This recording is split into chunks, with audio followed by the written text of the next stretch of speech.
Imagine estar sozinho diante de 850 homens, todos gritando, clamando por um Deus que não responde. E você apenas com sua fé, sua voz e o céu. Este foi o cenário que ele enfrentou no alto do Monte Carmelo em um dos confrontos mais dramáticos e decisivos da história de Israel. Neste episódio, você vai mergulhar nessa batalha sagrada, onde fogo caiu do céu, ídolos foram calados, e Deus mostrou que a verdadeira fé não precisa de multidão, só de coragem. O tempo de Elias foi marcado por uma profunda escuridão em Israel. O rei era Acabe, um governante fraco, facilmente influenciado, mas o verdadeiro poder por trás do trono era sua esposa, Jezabel, uma princesa fenícia, que trouxe consigo os cultos de Baal e Azerá, introduzindo uma idolatria institucionalizada que contaminou a terra prometida. Sobre o reinado de Acabe, os altares do Senhor foram destruídos, os profetas de Deus perseguidos e mortos, e os sacerdotes de Baal se multiplicaram. Israel, o povo da aliança, agora se curvava diante de estátuas e falsos deuses. A fidelidade ao Senhor havia se tornado um ato de resistência. É nesse contexto que Elias surge, um homem de Tisbe, da região de Gileade, desconhecido até mas então, carregando uma convicção inquebrantável. Sua primeira aparição nas Escrituras é abrupta e poderosa. Sem cerimônias, ele se apresenta diante do rei e declara: tão certo como vive o Senhor, não haverá orvalho nem chuva nestes anos, segundo a minha palavra.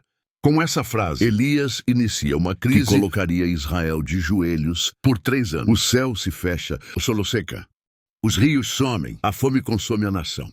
E em meio a esse caos, Itudjulá, a autoridade do profeta, enquanto cresce, os deuses de Jezabel permanecem mudos, Elias se prepara. Deus o esconde, o alimenta, o molda, até o dia em que o confronto se torna inevitável. 3 anos se passaram desde que Elias havia declarado a seca. Nesse período, Deus o escondeu junto ao ribeiro de Querite, onde os corvos o alimentavam com carne e pão. Depois enviou a Sarepta, uma cidade pagã onde uma viúva pobre se tornou instrumento de provisão e milagre. Enquanto Israel mergulhava na escassez, Elias era sustentado no preparado silêncio pelo próprio Deus para o momento de sua maior seca. Não era apenas punição, mas um anúncio de que a aliança havia sido quebrada. O céu fechado era o reflexo de corações endurecidos. Então a voz do Senhor rompe o silêncio. Vai, apresenta-te a Acabe, porque darei chuva sobre a terra. Elias obedece. Seu retorno não passa despercebido. Obadias, servo temente ao Senhor e administrador do palácio, o encontra e se assusta. És tu, meu senhor Elias? A presença do profeta causa temor até entre os fiéis ocultos. Obadias teme pela própria vida, mas Elias o tranquiliza. Vai dizer ao rei que estou aqui. Quando Acabe finalmente encontra Elias, sua primeira reação é acusatória. És tu, perturbador de Israel? Elias, sem recuar, devolve com firmeza: não, sou eu quem perturba Israel, mas tu e a casa de teu pai, porque deixaste os mandamentos do Senhor e seguistes os balins. Então que Elias propõe o desafio: reunir todo o povo no Monte Carmelo, junto com os 450 profetas de Baal e os 400 de Azerá. Será ali, diante de todos, que se decidirá quem é Deus em Israel. Os mensageiros partem, o povo começa a subir o monte, e o céu permanece em silêncio. O sol já subia alto sobre o Monte Carmelo quando o povo de Israel se reuniu. Os curiosos, desconfiados, famintos de respostas, eles vinham de todas as tribos, convocados para testemunhar algo que ninguém sabia ao certo. Como terminaria? Elias se levanta diante da multidão. Seus olhos percorrem os rostos marcados pela fome, pelo medo e pela dúvida. Então ele fala: até quando cochareis entre 2 pensamentos? Se o Senhor é Deus, seguiu, mas se Baal seguiu. O silêncio que se segue é absoluto. Ninguém responde, ninguém se move. O desafio é lançado: 2 novilhos, 2 altares, um para Baal, outro para o Senhor. Nenhum fogo humano, aquele que responder com fogo, esse é Deus. Os profetas de Baal se apressam, escolhem seu novilho, o preparam, o colocam sobre a lenha, começam a clamar. Ó Baal, responde-nos então. Desde manhã até o meio-dia gritam, dançam, se agitam ao redor do altar. Mas não há voz, nem resposta, nem atenção. Ao meio-dia, Elias observa: seu rosto é firme, mas seus olhos carregam ironia. Ele fala: clamar em altas vozes. Pois é Deus, está meditando ou atendendo a necessidades.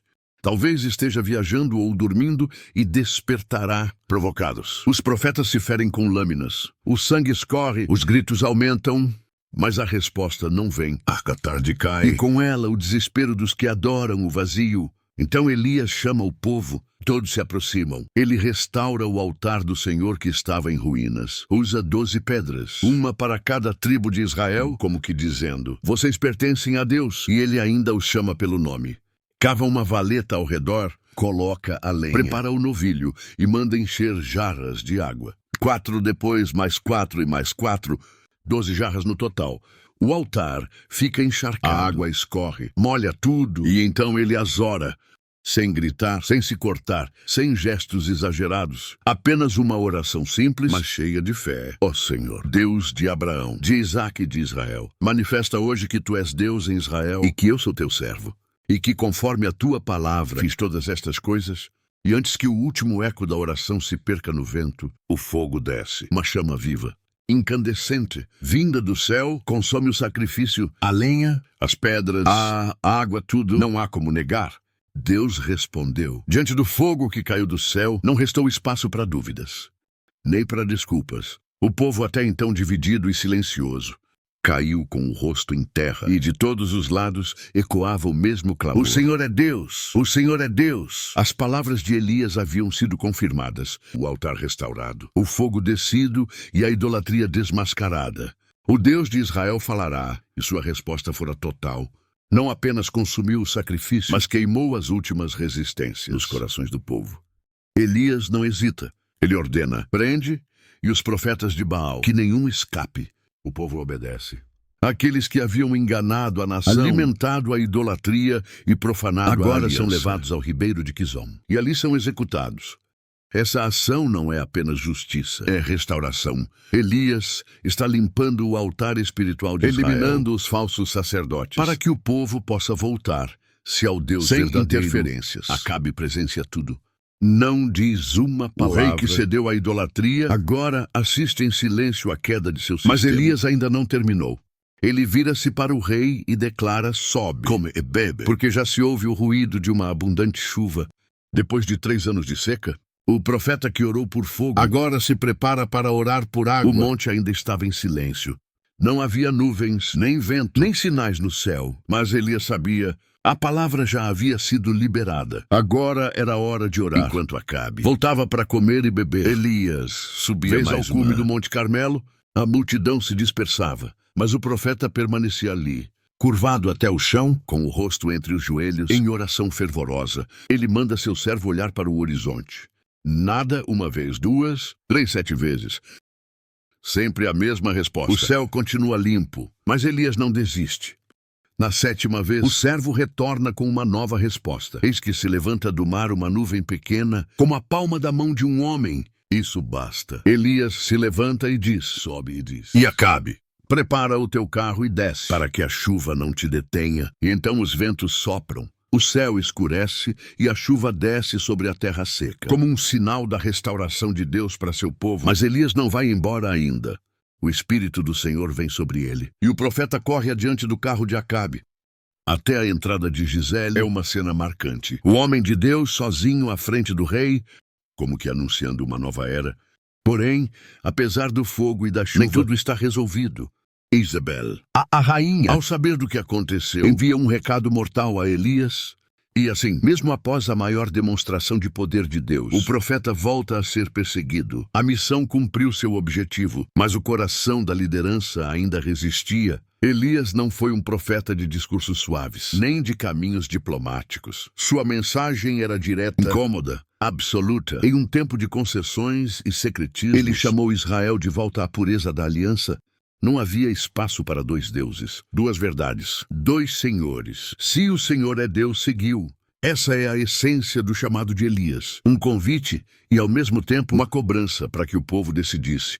A neutralidade era, por si só, uma negação da fé. Elias não falava para agradar, falava para confrontar. O Monte Carmelo se tornou o símbolo dessa escolha. Ali diante do povo, dos profetas de Baal e do próprio rei. Elias se apresentou sozinho, mas estava diante de Deus. Ele não buscava apoio popular, nem proteção real. Sua confiança estava naquele que responde com fogo. Mais do que milagres, Elias nos mostra a centralidade da fidelidade, em tempos de crise, de idolatria, de abandono espiritual. O Senhor levanta uma voz que não negocia princípios, uma voz que restaura o altar quebrado. Ao povo quem é o verdadeiro Deus. A vida de Elias grita uma verdade que ecoa por toda a Escritura. Deus não precisa de multidão. Ele precisa de fidelidade. E com um só profeta fiel, ele pode reacender o fogo da aliança em toda uma nação. O fogo caiu, a chuva desceu e a voz de Elias ecoou por toda a terra, chamando Israel de volta. A fidelidade esquecida. No Monte Carmelo,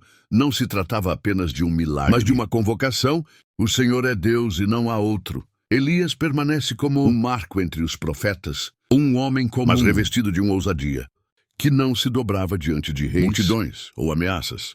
Sua coragem incendiou uma geração e seu nome atravessa séculos como símbolo da fé, que permanece mesmo quando tudo ao redor está em ruínas. No próximo episódio, continuaremos essa jornada pelas vozes que Deus levantou em tempos sombrios. Vozes que anunciaram, choraram e confrontaram sempre fiéis. Aquele que os chamou. Se esta história tocou você, inscreva-se no canal e ative as notificações. Assim você não perde nenhuma lição de fé revelada através dos grandes profetas da Escritura. E deixamos você com as palavras que o povo gritou naquela tarde sagrada diante do fogo celestial. O Senhor é Deus